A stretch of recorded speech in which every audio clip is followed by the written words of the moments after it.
అందరికీ నమస్తే అండి. Welcome to Mahalakshmi thoughts. ఈరోజు నేషనల్ క్వాలిటీ అష్యూరెన్స్ స్టాండర్డ్స్ కోసం ఒకసారి డిస్కస్ చేద్దాము. ఎందుకంటే ఇప్పుడు యాక్చువల్గా ఆల్ పిహెచ్సిస్ ఆల్ గవర్నమెంట్ హాస్పిటల్స్లో ఈ ఎన్క్వాస్ ఆడిట్ అనేది జరుగుతుందన్నమాట. అసలు ఎన్క్వాస్ నేషనల్ క్వాలిటీ అష్యూరెన్స్ స్టాండర్డ్స్ అసలు అంటే ఏంటి, అసలు ఎందుకు ఈ విజిట్స్ ఈ ఆడిట్స్ అనేది జరుగుతున్నాయి అనే దాని గురించి యాక్చువల్గా ఆల్ స్టాఫ్ నర్సెస్కి దీనికోసం ఒక ఐడియా అంటూ ఉండాలి. సో దానికోసం అని చెప్పి నేను కొంచెం ఎక్స్ప్లెయిన్ చేద్దామని అనుకుంటున్నాను. నాకేం తెలుసో అది నేను మీతో షేర్ చేస్తానన్నమాట. Actually national quality assurance standards అనేది ఒక సర్టిఫికెట్ కోసం చేస్తున్నాం. ఇప్పుడు మనం ఏదైనా ఒక ఫుడ్ ఐటమ్ కొనేటప్పుడు ఇది క్వాలిటీ మంచి క్వాలిటీ ఉన్నదా లేదా, ఇది సర్టిఫైడ్ ఉందా లేదా, food or oil any item తీసుకునేటప్పుడు మనం చెక్ చేస్తాం. అలాగే ఇప్పుడు హాస్పిటల్స్లో ట్రీట్మెంట్ అనేది క్వాలిటీ అంటే పేషెంట్ సాటిస్ఫాక్షన్ ఉందా లేదా, ఫుల్గా పేషెంట్ సాటిస్ఫై అవుతున్నారా లేదా, అయ్యేలాగా కేర్ అనేది ఇస్తున్నారా లేదా, మంచి ట్రీట్మెంట్ చెడ్డ ట్రీట్మెంట్ అనేది ఏమి ఉండదు. అంటే ఇన్ఫెక్షన్ తగ్గించి వాళ్ళకి కావలసిన ట్రీట్మెంట్ అనేది అక్కడ ఆ హాస్పిటల్లో ప్రొవైడ్ చేస్తున్నారా లేదా అనేది ఒక టీం వస్తారు, ఒక చెక్ లిస్ట్ ఉంటుంది, వాటి ప్రోటోకాల్స్ అన్నీ ఫాలో అవుతున్నామా లేదా, స్టాండర్డ్ ఆఫ్ ప్రొసీజర్స్ ఏమేమి ఫాలో అవుతున్నాం ఇవన్నీ చెక్ చేస్తారన్నమాట. అలా చెక్ చేసేటప్పుడు యాక్చువల్లీ సర్టిఫికెట్ వచ్చింది అంటే హాస్పిటల్కి 2 టైప్స్ ఉంటాయి. 1 ఇయర్కి ఉంటుంది సర్టిఫికెట్. వాళ్ళు మళ్ళీ 1 ఇయర్ తర్వాత మళ్ళీ ఈ సర్వేలెన్స్ అనేది అవుతూ ఉంటుంది, మళ్ళీ వాళ్ళు విజిట్కి రావడం. లేదు కంప్లీట్ సర్టిఫికెట్ వస్తే అది 3 ఇయర్స్ వరకు వ్యాలిడిటీ ఉంటుంది. 3 ఇయర్స్ తర్వాత మళ్ళీ అగైన్ ఈ ఆడిట్ అనేది జరుగుతుంది. యాక్చువల్గా ఈ ఆడిట్లో అసలు స్టాఫ్ నర్స్ రోల్ ఏంటి అంటే నర్సింగ్ రిలేటెడ్గా కొన్ని టాపిక్స్ అవేర్నెస్ ఉండాలి స్టాఫ్ నర్సెస్కి. స్టాఫ్ నర్స్ కానీ ల్యాబ్ టెక్నీషియన్స్ కానీ ఎంబీబీఎస్ ఎంఓ మెడికల్ ఆఫీసర్స్ కానీ కొన్ని టాపిక్స్ గురించి అవేర్నెస్ ఉండాలి అనమాట. కొన్ని ఇన్ఫెక్షన్ కంట్రోల్ రిలేటెడ్ టాపిక్స్లోకి వెళ్ళామంటే అసలు హ్యాండ్ హైజీన్ కోసం కంప్లీట్గా తెలియాలి. ఎందుకంటే this is the main step to prevent the infection. Okay, infection control చేయడానికి హ్యాండ్ హైజీన్ అనేది వెరీ ఇంపార్టెంట్. కంప్లీట్ స్టెప్స్ తెలిసి ఉండాలి మెడికల్ టీమ్ అందరికీ. వాటి ఎన్ని స్టెప్స్ ఉంటాయి, అసలు ఎప్పుడెప్పుడు చేయాలి, what is the 5 moments of hand hygiene ఇవన్నీ తెలియాలండి. What is the time duration of hand hygiene, when will do the hand wash and hand hygiene, hand rub ఎప్పుడు చేయాలి, హ్యాండ్ వాష్ ఎప్పుడు చేయాలి, ఇవన్నీ కూడా స్టాఫ్ నర్స్ కానీ అండ్ మెడికల్ ఆఫీసర్స్ కానీ అవేర్నెస్ అనేది ఉండాలన్నమాట. ఇలాగా హ్యాండ్ హైజీన్ కోసం తెలియాలి. తర్వాత నెక్స్ట్ ప్రొసీజర్ ఇంకొకటి కోసం డిస్కస్ చేద్దాము.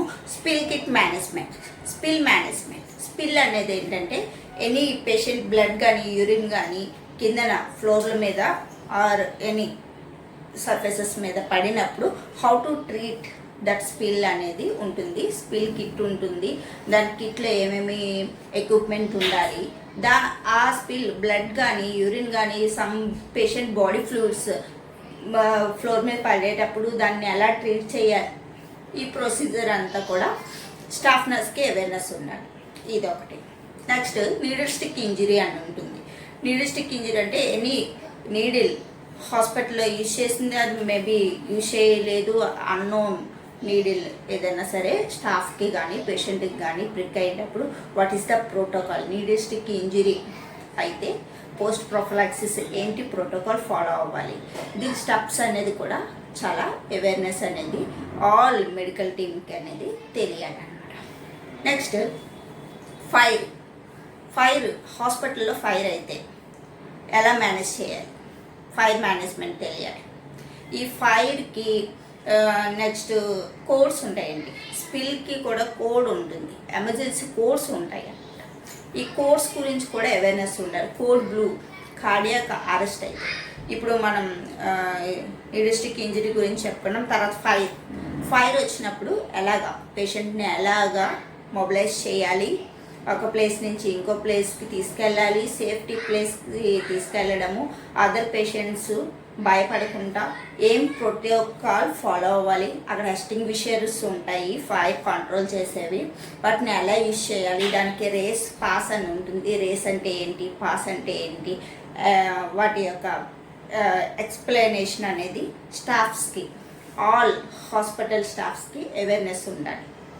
Next hypochlorite solution, how to prepare hypochlorite solution అనేది కూడా స్టాఫ్ నర్సెస్కి, నెక్స్ట్ హౌస్ కీపింగ్ స్టాఫ్కి అండ్ ల్యాబ్ టెక్నీషియన్స్కి, అందరికీ హాస్పిటల్ స్టాఫ్కి.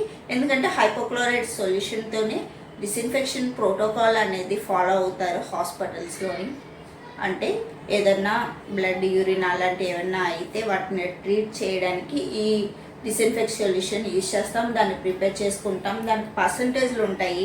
1% అయితే ఎలా ప్రిపేర్ చేయాలి, 2% అయితే ఎలా ప్రిపేర్ చేయాలి, ఎంత పర్సంటేజ్ దాంతో మాపింగ్కి యూజ్ చేస్తారు, అసలు మాపింగ్ టెక్నిక్ ఏంటి, ఇది కూడా స్టాఫ్ నర్సెస్కి, ఆల్ మెడికల్ టీమ్స్కి అవేర్నెస్ ఉండాలి. వాళ్ళు అడిగే క్వశ్చన్స్ ఇవేనమాట. ఎందుకంటే పేషెంట్ వచ్చినప్పుడు వాటి ఇన్ఫెక్షన్ అనేది కంట్రోల్ చేసి మనం ట్రీట్మెంట్ అనేది ఇచ్చామనుకోండి, మన దగ్గర నుంచి పేషెంట్కి ఇన్ఫెక్షన్ వెళ్ళకుండా ఫర్దర్ వాళ్ళకి hospital staying, length of stay అనేది తగ్గించడానికి, నెక్స్ట్ హయ్యర్ యాంటీబయాటిక్స్ అనేది ఎక్కువ యూజ్ చేయకుండా ఉంటాము. ఇన్ఫెక్షన్ అనేది తక్కువగా ఉంటే వాళ్ళకి కాస్ట్ కూడా తగ్గుతుంది, ట్రీట్మెంట్ కాస్ట్ కూడా తగ్గిస్తాము అన్నమాట. ఇది ఇన్ఫెక్షన్ కంట్రోల్ ప్రొసీజర్స్లో ఇవన్నీ వస్తాయి. నెక్స్ట్ బయోమెడికల్ వేస్ట్ మేనేజ్మెంట్ అనేది కూడా ప్రాపర్గా ఆల్ స్టాఫ్ నర్సెస్కి అవేర్నెస్ ఉండాలండి. All hospital staffs, 4th class employees కూడా బయోమెడికల్ వేస్ట్ మేనేజ్మెంట్, దాని కలర్ కోడింగ్ బిన్స్, ఏ బిన్లో ఏ వేస్ట్ అనేది వేయాలి. ఎందుకంటే డిఫరెంట్ కలర్స్ ఉంటాయి, ఎల్లో ఉంటుంది, రెడ్ ఉంటుంది, బ్లూ కలర్ ఉంటుంది, వైట్ ఉంటుంది, బ్లాక్ అనేది జనరల్ వేస్ట్. ఏ బిన్లో ఏం వేయాలి, ఇప్పుడు ప్రాపర్గా సెపరేట్ చేసి డిస్కార్డ్ చేయకపోవడం వల్ల ఫైనల్ ట్రీట్మెంట్లో ప్రాబ్లమ్స్ వస్తాయి అన్నమాట.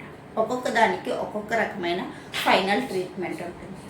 ఇవన్నీ కూడా హాస్పిటల్లోని ఇన్ఫెక్షన్ కంట్రోల్ ప్రొసీజర్స్ ఇవి.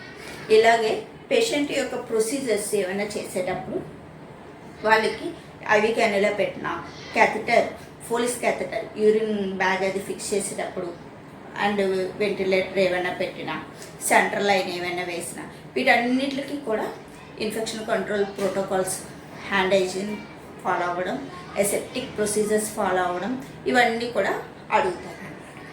ఇవన్నీ ఇన్ఫెక్షన్ కంట్రోల్ రిలేటెడ్. వీటన్నిటికి కాపా రాయాల్సి ఉంటుంది. కాపా అంటే ఒకవేళ ఏదన్నా ఒక ప్రాబ్లం ఐడెంటిఫై చేసినప్పుడు, దానికి ఒక ప్రాబ్లం ఐడెంటిఫై చేస్తే రూట్ కాజ్ అనాలిసిస్ చేయాల్సి ఉంటుంది. రూట్ కాజ్ అనాలిసిస్ అంటే అసలు ఏంటి ప్రాబ్లం, ఎక్కడ ఈ ప్రాబ్లం అరైజ్ అయ్యింది, ఎందుకు అరైజ్ అయ్యింది, దేనివల్ల అని రూట్ కాజ్ అనాలిసిస్ చేసి తర్వాత కాపా రాస్తాం. CAPA means corrective action and preventive action. ఈ కాపా రాయడం వల్లనే ఏంటంటే నెక్స్ట్ ఫర్దర్, ఇప్పుడు న్యూరిస్టిక్ ఇంజరీ అయింది, ఎందువలన అయ్యింది న్యూరిస్టిక్ injury, because staff again needle cap recapping అనేది ఎప్పుడు చేయకూడదు. రీక్యాపింగ్ చేయడం వల్ల అయ్యింది, లేదా ప్రాపర్ డిస్పోజబుల్ ప్రోటోకాల్ ఫాలో అవ్వకపోవడం వల్ల జరిగింది. ఇలాగ రూట్ కాజ్ అనాలిసిస్ చేశాక దానికి corrective action and preventive actions follow అవుతే నెక్స్ట్ టైం ఆ ఇన్సిడెంట్ అనేది అరైజ్ అవ్వకుండా ఉంటుంది అన్నమాట. ఇలాగ దీనికి ప్రతి దానికి రూట్ కాజ్ అనాలిసిస్ చేయాల్సి ఉంటుంది, కరెక్టివ్ యాక్షన్, ప్రివెంటివ్ యాక్షన్స్ అనేవి ఫాలో అవ్వాల్సి ఉంటుంది. వీటన్నిటి ఇలాంటి ప్రోటోకాల్స్ ఉంటాయని ఆల్ స్టాఫ్కి కొంచెం అవేర్నెస్ ఉండాలి. తర్వాత రికార్డ్స్కి వచ్చినట్లయితే ప్రతి డిపార్ట్మెంట్కి కూడా admission register, admission discharge, and referral in, referral out, and daily rounds register, counseling register, and handing over each షిఫ్ట్కి స్టాఫ్ నర్సెస్ అనే హ్యాండింగ్ ఓవర్ తీసుకుంటున్నట్లు, ఎన్ని కేసెస్ ఉన్నాయి, వాటి ట్రీట్మెంట్ ఏంటి, ఫర్దర్ రిపోర్ట్స్ ఏంటి, ఇవన్నీ కూడా హ్యాండింగ్ ఓవర్ రిజిస్టర్ అనేది ఉండాలి. యాక్చువల్లీ ఇవన్నీ కూడా ప్రైవేట్ హాస్పిటల్స్లోని నేషనల్ NABH సర్టిఫైడ్ హాస్పిటల్స్లో ఇవన్నీ ప్రోటోకాల్స్ ఫాలో అవుతారు. అటువంటి హాస్పిటల్స్లో వర్క్ చేస్తున్న వాళ్ళకి దీనికోసం మంచిగా అవేర్నెస్ ఉంటుంది. ఖచ్చితంగా అందరికీ తెలుస్తుంది. ట్రైనింగ్ అయ్యేటప్పుడు కూడా చాలామంది ఇలాంటి మల్టీ స్పెషాలిటీ హాస్పిటల్ NABH హాస్పిటల్స్లో వర్క్ చేస్తారు. వాళ్ళందరూ కూడా ఇటువంటి ప్రోటోకాల్స్ ఫాలో అవుతారు.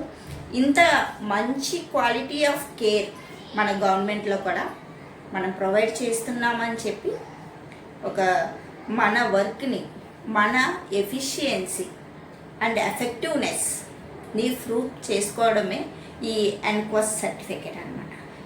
ఓకే, ఎఫెక్టివ్నెస్ అండ్ ఎఫిషియన్సీ అంటే ఏంటంటే మంచి క్వాలిఫైడ్ పర్సన్ కేర్ అనేది ప్రొవైడ్ చేస్తున్నారు. ఎఫెక్టివ్నెస్ అంటే ప్రాపర్ ట్రీట్మెంట్, మన ఎంత మనకి నాలెడ్జ్ ఉంది దాని ప్రకారం మనం మంచి క్వాలిటీ ఆఫ్ కేర్ ఇస్తున్నామని ఈ ప్రూవ్ చేసుకొని మన ఆ certificate NQuest national quality assurance standards నుంచి సర్టిఫికెట్స్ అనేది తీసుకోవడం జరుగుతుంది. ఇది క్వాలిటీ సర్టిఫికెట్ అనేది నాట్ ఎండెడ్. ఒకసారి సర్టిఫికెట్ వచ్చేసింది, so no need to follow all these procedures అనేవి ఉండదు. ఇది క్వాలిటీ ఆఫ్ కేర్ అనేది కంటిన్యూ అవుతూనే ఉంటుంది. వాళ్ళు అగైన్ వస్తారు, చెక్ చేస్తారు, ఇంకా ఫర్దర్ ఫాలో అవ్వాల్సినవి చెప్తూ ఉంటారు. అవన్నీ ఫాలో అవుతూ ఉండాలి. ఎవ్రీ 18 monthsకి ఒకసారి సర్వేలెన్స్ ఆడిట్ అవుతూ ఉంటుంది. క్వాలిటీ అనేది ఇంప్రూవ్ చేసుకుంటూ ఉండాల్సి ఉంటుంది. ఇప్పుడు నేను చెప్పింది చాలా తక్కువ, ఇంకా ఇందులో చాలా రికార్డ్స్, రిపోర్ట్స్, ప్రోటోకాల్స్